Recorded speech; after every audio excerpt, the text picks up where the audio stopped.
Shalom Bapak Ibu Saudara, salam sejahtera untuk kita semua. Kita patut mengucap syukur kepada Tuhan Yesus karena oleh penyertaan-Nya lah kita boleh melalui malam hari ini, kita boleh beristirahat dan bangun untuk menjalani aktivitas kita di hari karunia Tuhan.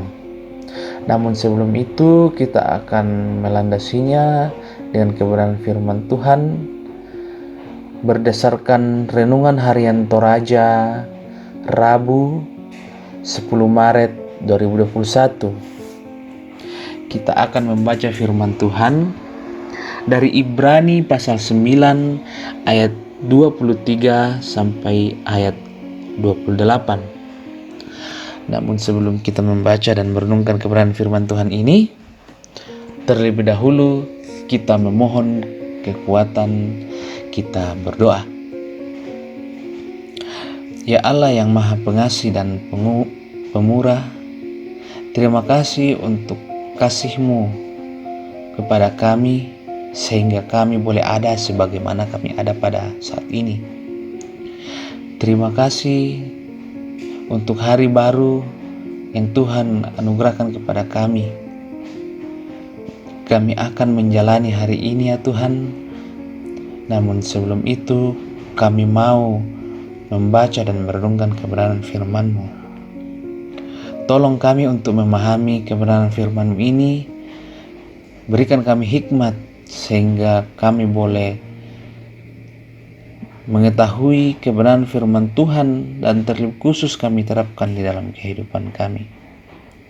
Bapa dalam sorga, kami siap untuk mendengarkan kebenaran firman-Mu. Di dalam nama Yesus kami berdoa. Amin. Ibrani pasal 9 ayatnya yang 23 sampai ayatnya yang ke-28. Firman Tuhan berkata demikian. Jadi segala sesuatu yang melambangkan apa yang ada di sorga haruslah dilahirkan secara demikian. Tetapi benda-benda sorgawi sendiri oleh persembahan-persembahan yang lebih baik daripada itu. Sebab Kristus bukan masuk ke dalam tempat kudus buatan tangan manusia yang hanya merupakan gambaran saja dari yang sebenarnya, tetapi ke dalam sorga sendiri untuk menghadap hadirat Allah guna kepentingan kita.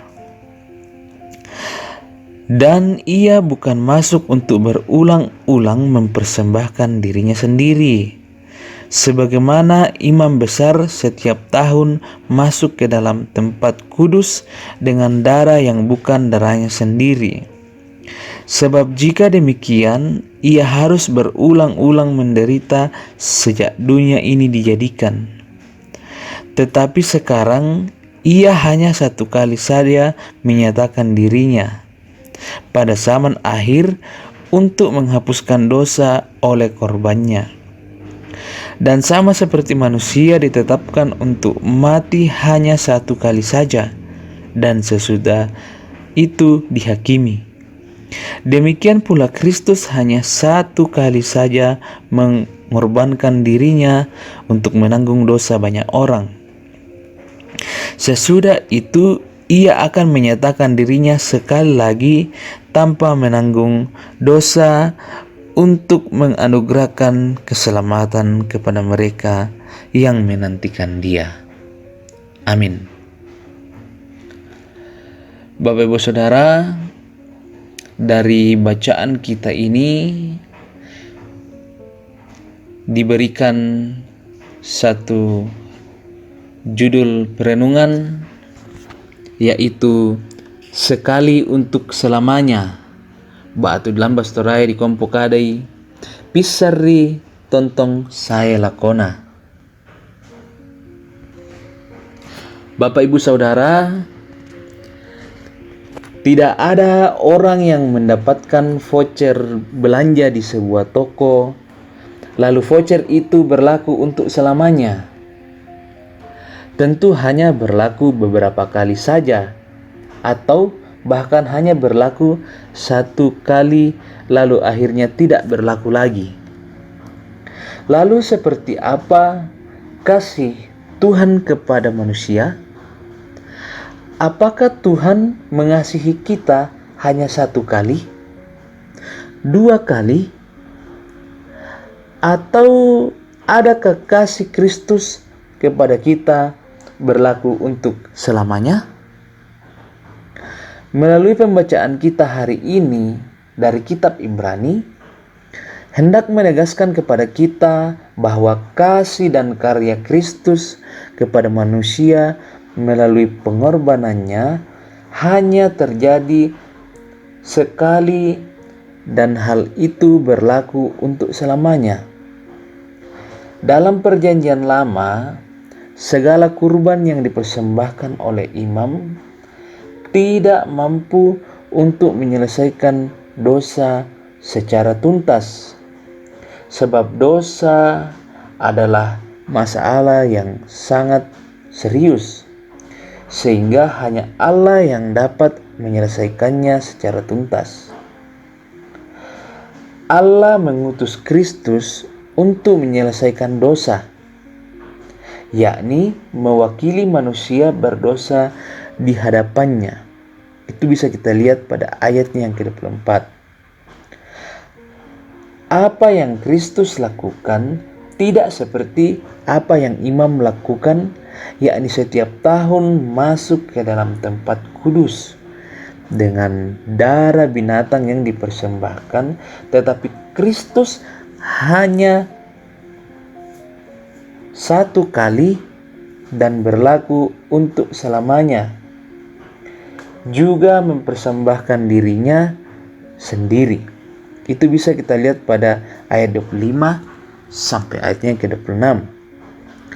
Bapak Ibu Saudara, Yesus adalah korban yang mempersembahkan dirinya sebagai korban pengudusan dan pendamaian yang berlaku untuk selamanya. Karena itu, sebagai orang yang beriman kepada Yesus Kristus, kita pun dituntut untuk hidup mempersembahkan diri kita kepada Tuhan sebagai persembahan yang kudus di hadapannya, dengan cara berupaya membangun cara hidup dalam kekudusan dalam bentuk sikap dan perbuatan. Jauhi yang jahat dan lakukan apa yang Kristus kehendaki. Itulah cara hidup dalam kekudusan. Terpujilah Kristus. Amin. Mari kita berdoa. Bapa dalam sorga, kami mengucap syukur dan berterima kasih atas kebenaran firman Tuhan yang Tuhan sudah sampaikan kepada kami pada saat ini. Terima kasih untuk kebenaran firman Tuhan yang boleh mengajar kami untuk menyadari betapa kasih Kristus berlaku sekali untuk selamanya bagi kami orang yang percaya kepadamu. Kami mengucap syukur karena kasih Allah yang besar kepada kami, sehingga kami boleh diselamatkan sekali untuk selamanya.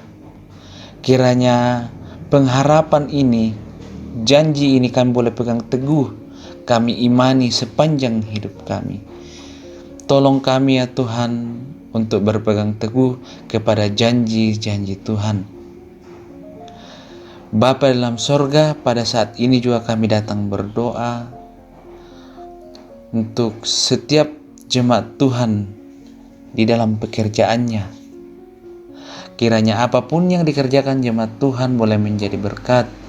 Berikan selalu kesehatan, kekuatan, kemampuan dalam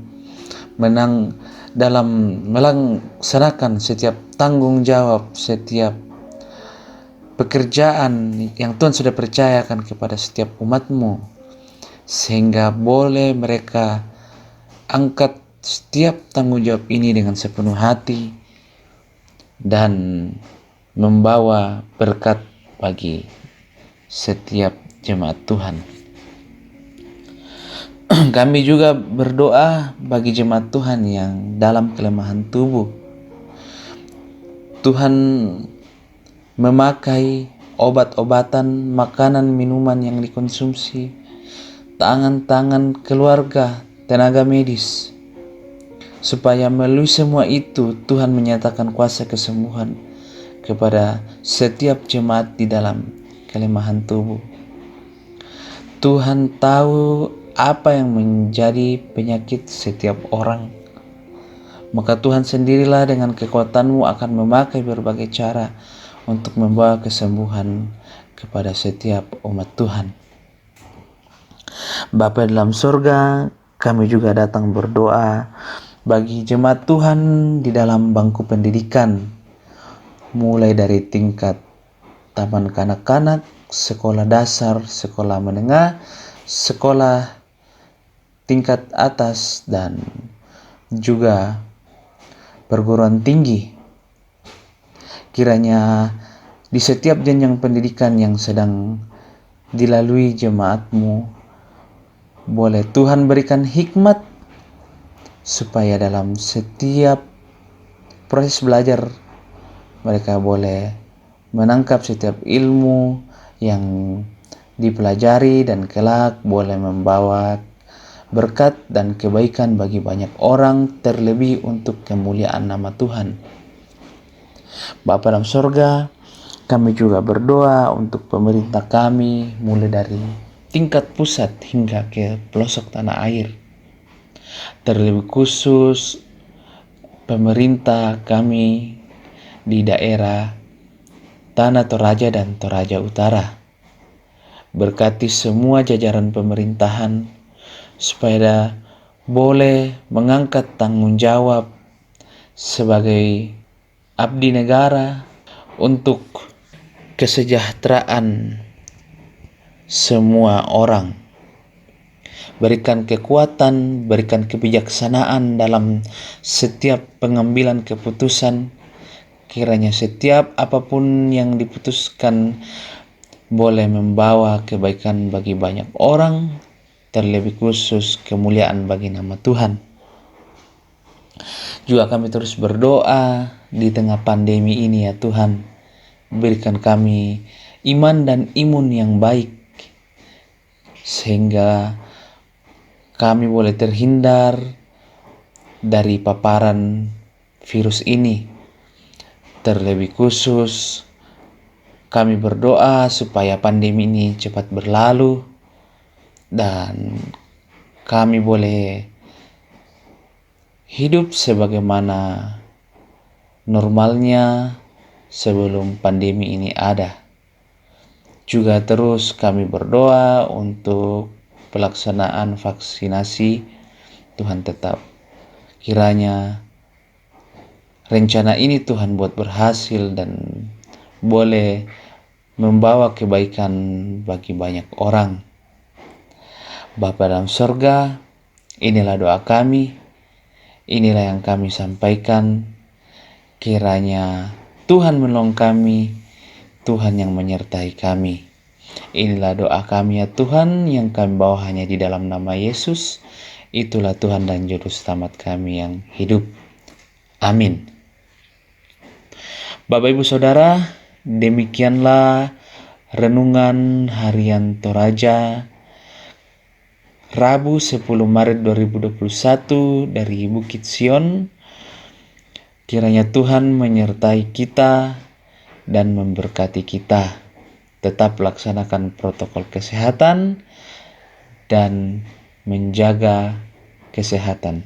Tuhan menolong kita. Amin.